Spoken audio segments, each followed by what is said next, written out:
लो भाई, आ गया दिनेश पेप्सी पानी पूरी वाला। आइए आइए और पेप्सी पानी पूरी खाइए। पानी पूरी खाने का एक नया अंदाज। आइए आइए।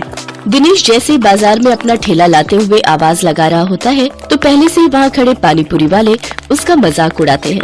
पेप्सी पानी पूरी अब पानी पूरी में पेप्सी डालकर बेचेगा क्या ये आदमी है? अरे लोग तो ऐसी पानी पूरी चखते ही उल्टियाँ करने लगेंगे भैया। सही कह रहा है भोला तू। देखना तू 10 दिन भी नहीं टिकेगा यहाँ पे। सभी पानी पूरी वाले उसका मजाक उड़ा रहे थे, लेकिन ग्राहक उसकी तरफ हैरानी से देख रहे थे। अरे देख तो नेहा, कोई नया पानी पूरी वाला आया है। चल तो सही, इसकी पेप्सी वाली पानी पूरी चख कर आए, आखिर ये होती कैसी है। हाँ हाँ चल। अरे भैया जरा हमरे लिए एक प्लेट लगाना तो। वैसे कितने का एक प्लेट? जी सिर्फ 20 रुपए प्लेट। फिर जैसे ही काजल और नेहा उस पानी पूरी को अपने मुंह में रखती है, वो तो खुशी से पागल होती है। अरे वाह वाह वाह वाह, इसका पेप्सी वाला पानी पूरी तो बड़ा ही कमाल का है रे। क्या स्वाद है, मजा ही आ गया। क्या लाजवाब मजेदार पानी पूरी है। अरे इसके आगे तो सबकी पानी पूरी फेल है। सुनो भाइयों बहनों, इस पेप्सी पानी पूरी वाले की पानी पूरी तो लाजवाब है। सब खाओ, दिल खोल कर खाओ। लेकिन भैया हमरे लिए पहले एक प्लेट और लगाओ।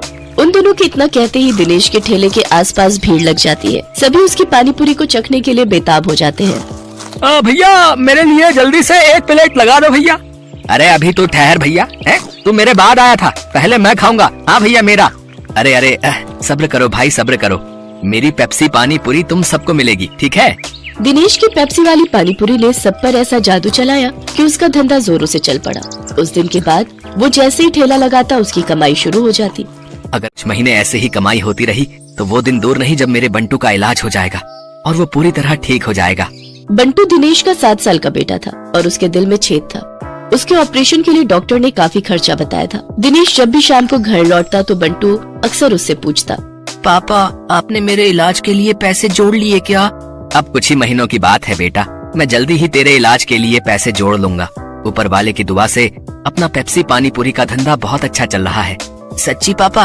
फिर तो मैं भी आपके साथ खेल सकूंगा, दौड़ूंगा, भागूंगा और आप देखना फिर तो रेस में मैं ही फर्स्ट आऊंगा।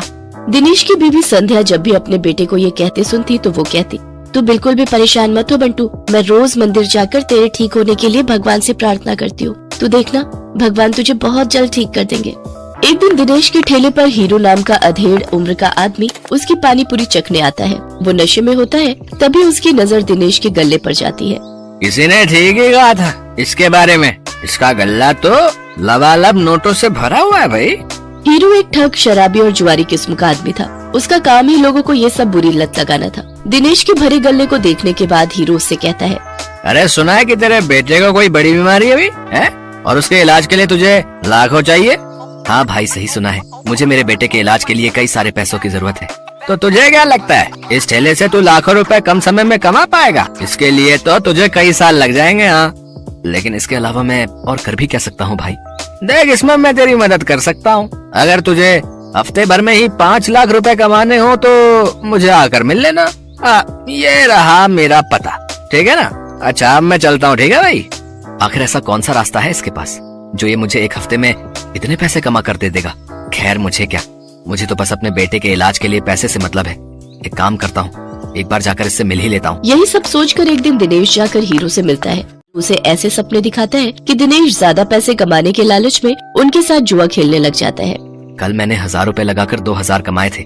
ऐसा करता हूँ आज ठेले की सारी कमाई ही लगा देता हूँ, एक दिन में डबल कमाई हो जाएगी।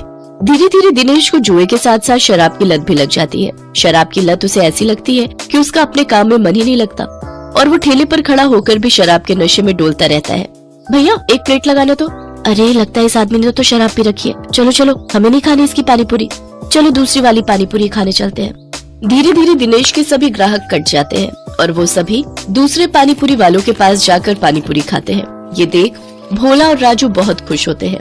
देखा भोला, अपनी चाल कामयाब हो गई ना? बिल्कुल सरकार, अब देखना उसकी पानी पूरी की तरफ तो कोई देखेगा भी नहीं, सब अपनी ही पानी पूरी खाएंगे।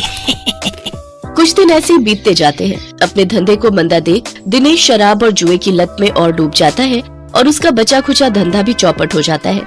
ये सब देख संध्या और बंटू बहुत दुखी होते हैं। फिर बंटू अपनी माँ से कहता है, माँ अब तो मैं कभी भी ठीक नहीं हो पाऊंगा ना। पापा तो अब सारे पैसे शराब और जुए में ही उड़ा देते हैं। तू परेशान मत हो मेरे लाल, बस ऊपर वाले पर भरोसा रख, एक दिन सब कुछ ठीक हो जाएगा। सारा दिन नशे में धुत रहने और धंधा चौपट होने के कारण दिनेश के घर में खाने पीने के भी लाले पड़ जाते हैं। माँ अब तो घर में खाने के लिए भी कुछ नहीं बचा। अब तो लगता है भूख से ही हम सब मर जाएंगे। ऐसा नहीं कहते मेरे बच्चे, सुख दुख तो जीवन का हिस्सा है। आज बुरा वक्त आया है, कल अच्छा वक्त भी आएगा।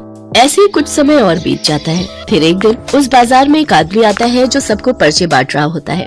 तभी वो दिनेश के ठेले पर आता है। अरे सुनो भाई, पेप्सी पानीपुरी वाले, हमारे सेठ मंगल राम चाट भंडार वाले की तरफ से एक प्रतियोगिता होने जा रही है, जिसमें सभी चाट वालों के बीच कंपटीशन होगा। जो भी इस प्रतियोगिता को जीतेगा उसे पूरे 5 लाख इनाम और साथ ही हमारे मशहूर मंगल राम चाट भंडार वाले बाजार में एक स्टॉल भी लगाने को मिलेगा। मंगल राम चाट भंडार बाजार, वहाँ तो बड़े बड़े लोग आते हैं चाट खाने के लिए। अरे तभी तो कह रहा हूँ, अगर जीत गए तो रोज की अच्छी खासी कमाई होगी और 5 लाख मिलेंगे वो अलग। मंगल राम चाट भंडार कोई ऐसी वैसी जगह नहीं थी, बल्कि शहर का फेमस चाट बाजार था, जहाँ शहर के बड़े बड़े लोग चाट खाने आते थे और कई टूरिस्ट भी वहाँ आते थे। उस बाजार में चाट लगाने वालों की अच्छी खासी कमाई होती थी। लेकिन ये सब बातें जानते हुए भी दिनेश उस प्रतियोगिता में कोई खास दिलचस्पी नहीं दिखाता। मंगल चाट भंडार है तो मुझे क्या, मैं जहाँ हूँ वहीं ठीक हूँ, मुझे इन सबसे कोई फर्क नहीं पड़ता। उधर भोला और राजू उस कंपटीशन के बारे में सुनकर आपस में कहते हैं, सुन भोला, इस कंपटीशन को तू जीते या मैं, मुझे कोई फर्क नहीं पड़ता, बस कोई और नहीं जीतना चाहिए। हाँ भाई, बस एक उस दिनेश का ही डर था, लेकिन वो तो हमारी कृपा से फेल हो चुका है, तो अब हम दोनों के अलावा उस कंपटीशन को कोई जीत ही नहीं सकता। अगले दिन हीरो भोला और राजू से मिलने आता है। क्यों भाई, मान गए ना मुझे? आखिर मैंने शराब और जुए की लत लगाकर उस दिनेश के धंधे को चौपट कर ही दिया भैया है। तुम्हारे एक बार कहने से ही तुम्हारे दुश्मन को कैसे ढेर कर दिया मैंने है? अगर वो ढेर नहीं होता तो हमारा धंधा आबाद कैसे होता भाई? उसकी पेप्सी पानीपुरी ने तो हम लोगों का धंधा ही चौपट कर दिया था भाई। तभी उनकी ये सारी बातें दिनेश सुन लेता है और अपने किए पर उसको बहुत पछतावा होता है। मैं भी कितना बेवकूफ था जो इन पाखंडियों के झांसे में फंस गया और बर्बाद हो गया, लेकिन अभी भी कुछ नहीं बिगड़ा है। मैं इन सबको मजा चखाऊंगा, मैं इस प्रतियोगिता में हिस्सा जरूर लूंगा। यही बात मन में ठाने दिनेश उस चाट प्रतियोगिता में हिस्सा लेता है और अपनी पेप्सी वाली पानीपुरी की रेसिपी से इस कॉन्टेस्ट को जीत लेता है, जिससे उसे 5 लाख का इनाम मिल जाता है। साथ ही मंगल चाट भंडार में स्टॉल लगाने के लिए जगह भी। इनाम से मिले पैसों से वो अपने बेटे का इलाज करवाता है।